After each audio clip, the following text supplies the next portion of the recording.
अस्सलामुअलैकुम वरहमतुल्लाहि वबरकातुह। यूट्यूब के channel guide to learning English में आपका खैर मकदम है। मैं हूं मोहम्मद शहाबुद्दीन, एक शानदार वीडियो के साथ। दोस्तों, कुछ दिनों पहले हमने एडवांस स्ट्रक्चर्स और अहम ताबीरात का सिलसिला शुरू किया था, जो कि काफ़ी बेहतर और काफ़ी पसंदीदा रहा, लेकिन रमज़ान की मशगूलियत की वजह से ये सिलसिला मौकूफ़ करना पड़ा था। अहबाब की दरख्वास्त पर फिर से इसे शुरू किया जा रहा है। अब तक इसके 7 हिस्से हो चुके थे, ये उसी का 8वां पार्ट है, 8वां हिस्सा है। वीडियो बहुत ही अहम है, इसलिए आखिर तक देखें और ज़्यादा से ज़्यादा मशक़ करें। आसानी के लिए वीडियो का PDF फाइल भी बना दिया गया है, लिंक नीचे डिस्क्रिप्शन में दे दिया गया है, आप जाकर ज़रूर डाउनलोड कर लें। तो चलिए बिला ताख़ीर शुरू करते हैं। स्ट्रक्चर है वो है do I say one thing. बोलते हैं एक बात बोलूं, ऐसा हम उर्दू में इस्तेमाल करते हैं किसी को मुखातब करते हुए कि एक बात बोलूं या एक बात बताऊं। तो उसके लिए स्ट्रक्चर होगा, सबसे पहले do I say one thing लिखेंगे, उसके बाद कोई भी सेंटेंस हो सकता है। जैसे मिसाल समझते हैं, do I say one thing, you are really a good man. एक बात बोलूं, एक बात बताऊं, तुम सच में एक अच्छे इंसान हो। Do I say one thing, you look so beautiful. एक बात बोलूं, तुम बहुत खूबसूरत दिख रहे हो। Do I say one thing, you are so wicked. एक बात बोलूं, तुम बहुत कमीने हो। किसी को ऐसे ही मजाक में एक बात बोलूं, तुम बहुत बदमाश हो, तुम बहुत कमीने हो। तो इस तरह हम बोलते हैं। तो do I say one thing, do I say one thing कह के आगे आप सेंटेंस बोल सकते हैं। आगे बढ़ते हैं, अगला है लेट्स से दैट।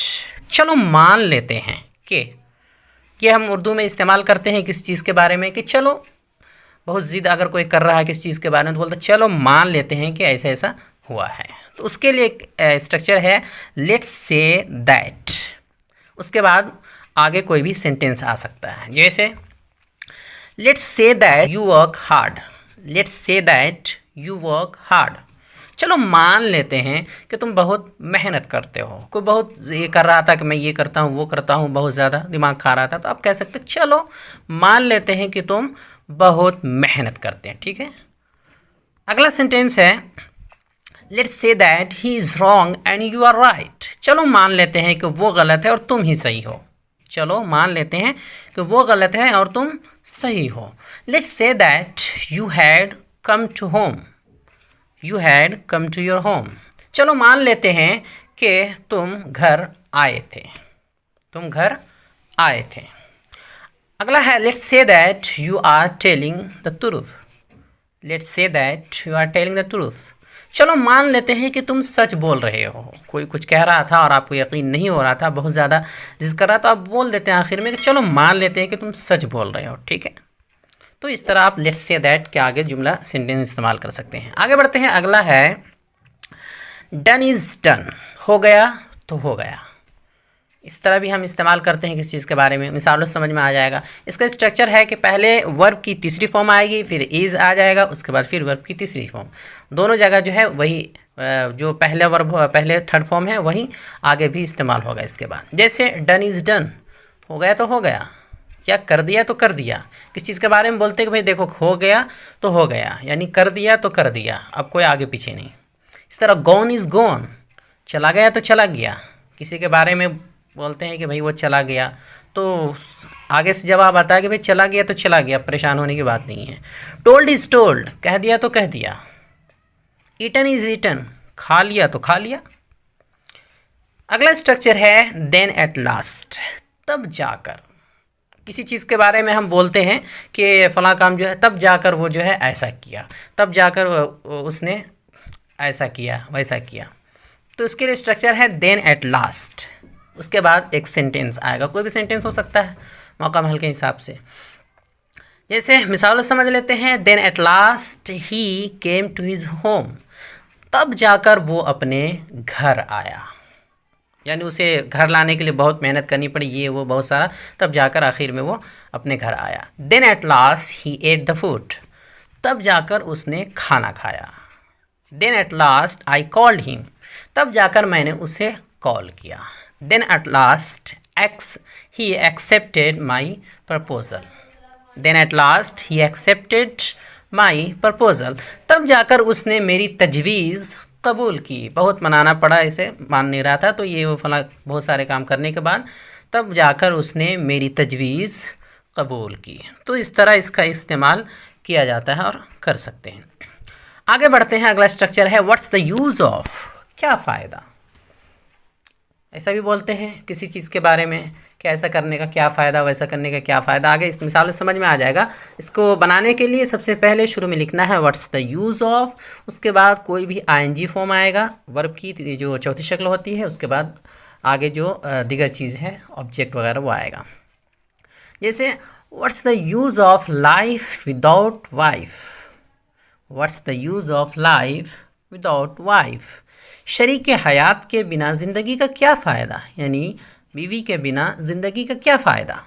इस the what's the use of coming now, अब आने का क्या फ़ायदा, आना था तो पहले आना था, अब आने का क्या फ़ायदा। What's the use of crying now, अब रोने का क्या फ़ायदा। इस तरह what's the use of telling him, उसे बोलने का क्या फ़ायदा, उसे बोलकर कोई फ़ायदा नहीं होगा, बोलना है तो किसी और को बोलो, तो उसके लिए बोलेंगे what's the use of telling him, उसे बोलने का क्या फ़ायदा। अगला स्ट्रक्चर है ऑल इन ऑल, कुल मिलाकर। बहुत सी जगह हम इस्तेमाल करते हैं ऐसे, कुल मिलाकर ऐसा हो गया, कुल मिलाकर ये हो गया। तो ये कुल मिलाकर हमने बहुत मज़े किए, कुल मिलाकर उसे पास कर दिया गया, ऐसा बोलते हैं। तो उसके लिए सबसे पहले ऑल इन ऑल लिखना है, उसके बाद कोई भी सेंटेंस आ सकता है। मिसाल समझते हैं, all in all we enjoyed a lot, कुल मिलाकर हमने बहुत मज़े किए। इस तरह all in all he has been passed, कुल मिलाकर उसे पास कर दिया गया, कुल मिलाकर उसे पास कर दिया गया। इस तरह all in all everything was all right, कुल मिलाकर हर चीज़ ठीक ठाक ही था, हर चीज़ ठीक ठाक थी। इस तरह all in all he won the match, कुल मिलाकर वो मैच जीत गया, कुल मिलाकर वो मैच जीत गया। आगे बढ़ते हैं, अगला है he has its own feel, मज़ा ही कुछ और है या अपना ही मज़ा है। ऐसा भी हम बहुत इस्तेमाल करते हैं किसी चीज़ के बारे में कि भाई क्या बताऊं, ये करने का तो अपना ही मज़ा है। जैसे अरबी सीखने का तो अपना ही मज़ा है या मज़ा ही कुछ और है, उससे बात करने का तो मज़ा ही कुछ और है। तो उसके लिए स्ट्रक्चर है कि कोई भी आईएनजी फॉर्म का इस्तेमाल होगा, वर्ब की चौथी शक्ल है, उसके बाद कोई ऑब्जेक्ट वगैरह जो भी लगाना है वर्ब के हिसाब से वो लग जाएगा। उसके बाद हैज़ का इस्तेमाल होगा और हैड का भी इस्तेमाल हो सकता है। अगर पास्ट की बात कर रहे हैं तो हैज़ का इस्तेमाल होगा या हैड का इस्तेमाल होगा। उसके बाद इट्स ऑन फील का इस्तेमाल होगा, ये लगाना ज़रूरी है। जैसे लर्निंग अरबिक, ये हो गया अरबी सीखना, लर्निंग अरबिक, अरबी सीखना। तो वर्ब हो गया, ये चौथी शक्ल है लर्निंग आईएनजी के साथ, उसके बाद उसके ऑब्जेक्ट हो गया अरबिक, तो हो गया अरबी सीखना। अब उसके बाद हैज़ का इस्तेमाल किया, learning Arabic has its own feel, अरबी सीखने का अपना ही मज़ा है। इस तरह टॉकिंग टू हर, उससे बात करने का, आगे talking to her has its own feel, उससे बात करने का मज़ा ही कुछ और है। इस तरह taking Hyderabadi biryani has its own feel, Hyderabadi biryani खाने का मज़ा ही कुछ और है। तो इस तरह इस्तेमाल करेंगे। अगर इसी को पास्ट में इस्तेमाल करना है किसी को तो इस तरह भी कह सकते हैं। जैसे studying in Madrasa had it's own feel, मदरसे में पढ़ने का अपना ही मज़ा था, है की जगह यहाँ तर्जमा हो जाएगा था, कि मदरसे में पढ़ने का अपना ही मज़ा था, यानी मदरसे में पढ़ने का मज़ा ही कुछ और था। आगे बढ़ते हैं, अगला स्ट्रक्चर है at the most, eight the most, ज़्यादा से ज़्यादा। जैसे इसका स्ट्रक्चर होगा एट द मोस्ट, उसके बाद कोई भी आगे फ्यूचर इंडेफिनिट टेंस का इस्तेमाल करना है। फ्यूचर इंडेफिनिट यानी फ्यूचर का जो पहला टेंस है उसको इस्तेमाल करना है। अब नेगेटिव भी हो सकता है या और अफर्मेटिव भी हो सकता है। जैसे एग्जांपल है at the most you will not talk to me, ज़्यादा से ज़्यादा तुम मुझसे बात नहीं करोगे। और क्या होगा, बोलते हैं ना भाई ज़्यादा से ज़्यादा क्या होगा, तुम मुझसे बात नहीं करोगे। तो उसके लिए यहाँ पर कहेंगे at the most you will not talk to me, ज़्यादा से ज़्यादा तुम मुझसे बात नहीं करोगे, यानी तुम मुझसे बात करना बंद कर दोगे। और क्या होगा, इस तरह at the most he will kill me, ज़्यादा से ज़्यादा क्या होगा, वो मेरी जान ले लेगा। इस तरह at the most he will not let me attend the class, ज़्यादा से ज़्यादा वो मुझे क्लास में शरीक नहीं होने देंगे। और क्या, इस तरह at the most your father will scold you, ज़्यादा से ज़्यादा तुम्हारे वालिद तुम्हें डांटेंगे। और क्या होगा, तो इस तरह हम इस्तेमाल करते हैं। आगे बढ़ते हैं, अगला है एंड व्हाट्स मोर, और तो और।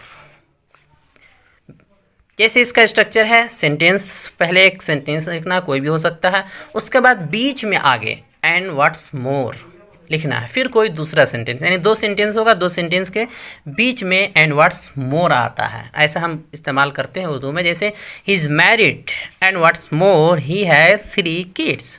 किसी के बारे में बताते हो कि वो तो शादीशुदा है, और तो और, यानी सिर्फ यही नहीं, उसके 3 बच्चे भी हैं। He is married and what's more he has 3 kids, वो शादीशुदा है, उसके बाद लगाया और तो और उसके 3 बच्चे हैं। आगे he is ill and what's more he has no money, वो बीमार है। एक खबर दी, एक बात बताए, उसके बाद मज़ीद हम थोड़ा सा इंटरेस्टिंग वाली बात या हैरानी वाली बात कर रहे हैं कि वो बीमार है, और तो और उसके पास पैसे भी नहीं हैं। इस तरह अगला है he has stole a car and what's more he killed the honour, कि उसने एक कार चोरी की, और तो और उसके मालिक को भी मार दिया। यानी सिर्फ ऐसा नहीं कि उसने एक कार चोरी की, हैरानी की बात यह है कि उसके मालिक को भी मार दिया। इस तरह the decoration was absolutely beautiful and what's more the children had made them self, कि सजावट बहुत खूबसूरत और शानदार थी, और तो और बच्चों ने खुद से सजाया था, ऐसा नहीं कि किसी और ने किया था। तो सजावट तो बहुत खूबसूरत थी, इस पर मज़ीद हैरानी की बात यह है और तो और बच्चों ने इसे खुद सजाया था। तो इस तरह हम इस्तेमाल करते हैं। अगला है नो क्वेश्चन अराइजेज, सवाल ही पैदा नहीं होता। हम किसी चीज़ के बारे में बोलते हैं कि भाई ऐसा करने का तो सवाल ही पैदा नहीं होता, वहाँ जाने का तो सवाल ही पैदा नहीं होता, तो उसके लिए कहेंगे नो क्वेश्चन अराइजेज टू, उसके बाद आगे एक वर्ब की पहली शक्ल आएगी, फिर कोई भी ऑब्जेक्ट वगैरह तो दीगर चीज़ें वो आएंगी। जैसे no question arises to meet him, यहाँ अराइजेज की जगह राइजेज भी कर सकते हैं, लेकिन अराइजेज भी लिख सकते हैं। No question arises to meet him, उससे मिलने का सवाल ही पैदा नहीं होता, तुम कितना कोशिश कर लो सवाल ही पैदा नहीं होता, मैं नहीं मिलने वाला। No question arises to stay here, यहाँ रुकने का या ठहरने का सवाल ही पैदा नहीं होता। No question arises to help him, तो उसकी मदद करने का सवाल ही पैदा नहीं होता। No question arises to fight with her, उससे लड़ने का सवाल ही पैदा नहीं होता। वीडियो देखने के लिए आपका बहुत शुक्रिया। चैनल को सब्सक्राइब करें, स्क्रीन पर आ रही ये वीडियो ज़रूर देखें। अस्सलामु अलैकुम वरहमतुल्लाहि वबरकातुहू।